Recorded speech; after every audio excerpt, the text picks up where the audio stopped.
Hello, I'm Ray, and as per my name, I love to read. And it's nearly Christmas. Mum and I have just put up the tree, as you can see behind me. Don't look too closely at it because it's covered in about 30, 40 years worth of of complete and utter crud. We've tried to hide some of it around the back, but and we've tried to to buy some new sparkly baubles to make it look a little bit more tasteful. But it's still got pretty much everything that we've ever bought for it or made for it over the, since we were little. We're feeling very festive at the moment. So my current project is reading all the festive mysteries of 2023. And originally I had a huge stack, but I've narrowed it down to just the hardbacks. So this video is basically me reading through festive mysteries, saying what I like about them, saying what I don't like about them, and then hopefully picking a favourite. So I hope you enjoy it, and yeah, hope you're all getting festive. Pickles is also getting festive in her own standoffish way. And Oggy's got his festive hat on, and his festive glove puppet, which is absolutely terrifying. I mean, honestly, what even is this thing? It looks like it's got a mouth, but then bleh! Terrifying. Doesn't this book scream festive mystery? So it's got a kind of red, green, gold aesthetic. It's got death comes with the snow. You've got the holly detail, holly house. And on the back, Santa Claus appears to have got it terribly wrong this year. So from all, you'd think that this was a festive murder mystery. You've got someone stuck up a chimney. All of the marketing, gorgeous sprayed edges, all of the marketing would suggest that this is a festive mystery. So Murder at Holly House was a really entertaining murder mystery. There was lots of humour. I liked the detective. He's a bit of a tool in an amusing way, but there just wasn't that Christmas feel to it, and I really wanted that from really expected that from the cover. So the mystery was all right. The characters were good, but it did not have that festive feel that I was looking for. On the first day of Christmas, my true love sent to me a festive murder mystery. This bauble kind of looks like it's got teeth, like rah, nom nom nom nom nom nom nom nom nom. Okay, so the 12 Days of Murder. This one was a lot more festive. Obviously with Holly House, it was a bit kind of, there was snow, but not much of it. This was absolutely full of all those Christmassy things. So everyone was opening presents and talking about Slade, and everyone was all the murder. They were all pretending to be, turtle doves and stuff as well. So much more festive. I would say this is more of a festive thriller than a festive cozy. I just stayed up all night reading it because I just needed to know how it ended. And now, I've had no sleep, so it's going to be a lot of coffee today. But it was really, really good fun. Basically, it's about a masquerade murder society that kind of play murder games at Christmas, and their friend disappeared a long time ago, and they're trying to kind of figure out what happened there. And then it turns into a bloodbath. So it was really tense.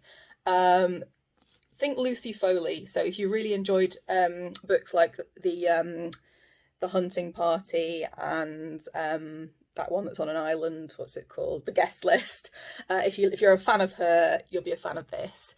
My only criticism would be to do with, I can't really discuss it without getting spoilery. There was one thing that didn't quite hang together for me, but I'm going to keep my mouth shut and just say that you should all read it, because this was a good one. Quick break to show you my new festive tote that I got from Waterstones. It's got a little kitty asleep on some books, and I have enough tote bags, but this one was Also, I think it's happened again. So I've bought another book with Yule in the title, and this one's got snowflakes. But looking a bit closer, I don't think this is going to be a Christmassy one. There is no mention of Santa at all. But still, what a cover. And I always love a bit of Scandinavian noir, so that's exciting anyway, but probably isn't going to make it onto my festive list. Those. Oh, so festive murder mysteries. This is one of 3 or 4 that I've ordered this year. So I can see Mum's looking disapproving at me from behind the camera, but she gets to read them too afterwards. So this one's by Janice Hallett, who I absolutely love. She wrote The Appeal, which is a brilliant cozy, epistolary cozy, and then a couple more since then. And it looks like this one's got kind of the old emails and whatnots as well. So that should be fun. A Christmas panto, a dead Santa, and everyone's a suspect. I mean, you had me at dead Santa, really. Here's a bit of a close-up. So I'm really hoping this one is going to be as good as the end papers suggest. Look at those. Isn't that delightful? Okay, so I finished The Christmas Appeal, which was extremely entertaining and had me laughing out loud several times. They had me at the An Evening with Gary Lineker, which you will understand if you read the book. The only problem with this one is you have to have read The Appeal, because the characters are the same and the mystery is very thin. So as a postscript to The Appeal, which was again a fantastic epistolary murder mystery, this is the same characters. It's absolutely hilarious. There's lots of funny bits, and yeah, and it's nice and festive too, because they're all doing a panto, and just all the group politics, and you know, the sabotage, the drama is just so funny to watch unwind. It's very farcical, lots of shenanigans. Like I say, the only thing is, if you haven't read The Appeal, there's absolutely no point in reading it, because it's very much a follow-on from that. But I enjoyed it very much, and if you have read The Appeal, I would say it's essential reading. So now we have The Christmas Jigsaw Murders, which is by Alexandra Benedict, and it isn't her first rodeo when it comes to festive murder mysteries. In fact, I think it's what she's best known for. So the first one she wrote was called The Christmas Murder Game, I think, and that was silly. It was kind of a murder game taking place in a big country manor, and lots of inheritance, completely ridiculous, would never have happened ever. Festive anagrams, great fun, definitely one to watch. So the next book that she wrote, The Murder on the Christmas Express, was a lot better written, and had more of a decent setup, but unfortunately, it just did not work as a cozy mystery, because there was just so much dark content in it, so much domestic violence, sexual abuse, pretty much all of, like lots of serious social issues. And it, like, given that it had festive anagrams as well, and that the tone was very light-hearted, it just didn't work. So I was hoping, so this is The Christmas Jigsaw Murder, which is her 3rd attempt, and again it's got the anagrams and the puzzles, and I'm waiting for her to blow my mind, because I've enjoyed, like I say, I enjoy her writing so much, but she's not managed to kind of completely knock one out of the park just yet. As you can see, I'm a big jigsaw puzzle fan. There's one in the background. There's one I created earlier, and if you look on the back of this one here, I think Janice Hallett has actually put it very euphemistically when she says 21st century cozy Christmas crime that doesn't shy away from the darkness. That's a polite way of saying, wow, there's too much violence and miserable stuff in this book that's going to trigger everybody.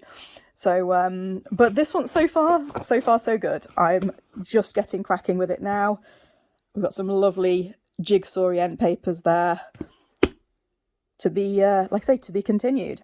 Hey Pickles, how are you finding The Christmas Jigsaw Murders? It's a jigsaw that you can't sit on because it's in a book. Mwah.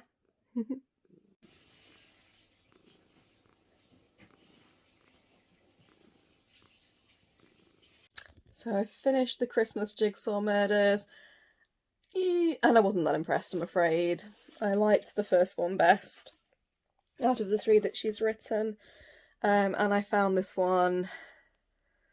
It just didn't work for me. It had good things about it, like it was, you know, I can see what she was trying to do, but it just left me a bit cold.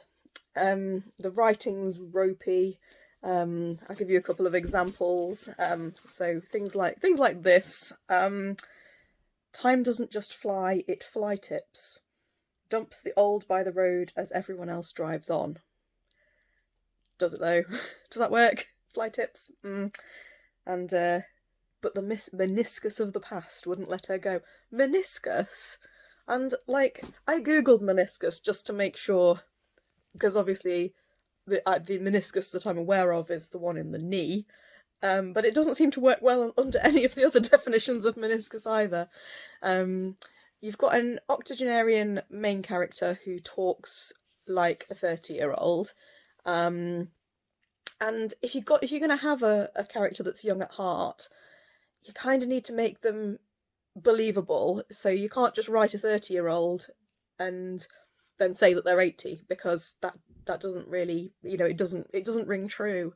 And although I absolutely love the relationship between Edie, the main character, and her son and her next door neighbour, like I say, I still think it's heading more for kind of a 2 stars out of 5 from me, I'm afraid. Because a lot of the stuff that I kind of tolerated in the first couple, because I thought, when you're reading a third one, you're kind of hoping that it'll have been polished by then. So I'm really, really sorry. I wasn't a massive fan. Will I still buy absolutely everything? Will I still buy absolutely all of Alexandra Benedict's books? Yes, because I still love that. There's someone popping out a festive mystery every year. And they're not terrible, but this one wasn't my favourite, I'm afraid. So do we have time for one more? I'm not sure how long it'll take me to read this, but I've got The Christmas Guest by Peter Swanson, and it's teeny tiny, it's a novella, and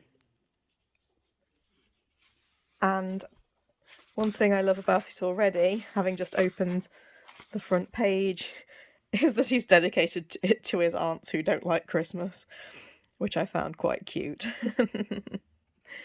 And we start with a quote from, not from Muppet Christmas Carol, but from A Christmas Carol. And Muppet Christmas Carol is one of my favourite films of all time. And it is very difficult not to do the Muppet voices when I read that. So, yeah. Nice cover. Let's see how it goes. So I've just finished reading this little novella and I really, really enjoyed it.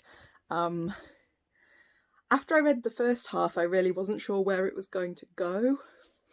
It was kind of creepy, atmospheric, someone staying at a house full of awful people.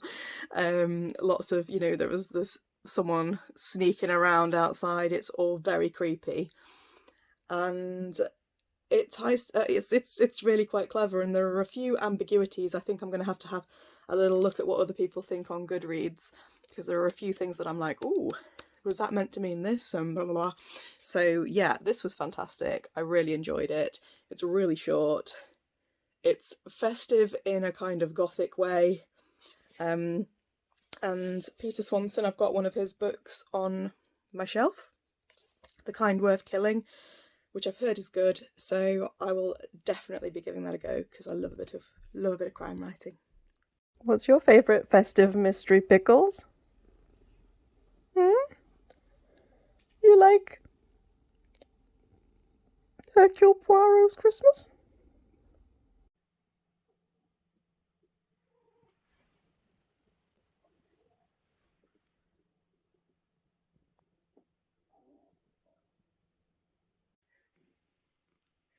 Okie dokie, so I got all of my hardbacks finished before Christmas, and I've got a definite favourite out of all of them. And the winner is definitely this one, just because it kept me up all night reading it. There was lots of festiveness involved, twists and turns, and I really, really wanted to know what happened. It's not the coziest of all the mysteries. If you want something a little bit less tense, a little bit more light-hearted, yeah, maybe go for one of the others. Even the Christmas Jigsaw Murders is a little bit more on the kind of festive, kind of cheerful side, even though it does kind of tackle some heavier issues, but in a very, very cozy, kind of lively way. Other ones that I really, really enjoyed The Christmas Guest. If you want something short and sweet, it had a really kind of creepy gothic feel, and I definitely want to read some more Peter Swanson after finishing that. Holly House was alright, it just didn't really have that kind of festive aura about it, but I still really enjoyed the main character, and I'd definitely read another one. And obviously the Christmas Appeal made me absolutely laugh my socks off. So yeah, that's it from my video today, and that's it from Pickles, who, has she been fed? she's very fussy today. Maybe she just wants to sabotage my videos. Isn't that right? Oh, she's dribbling.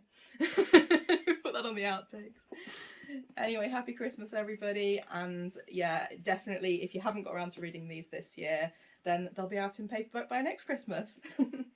See ya.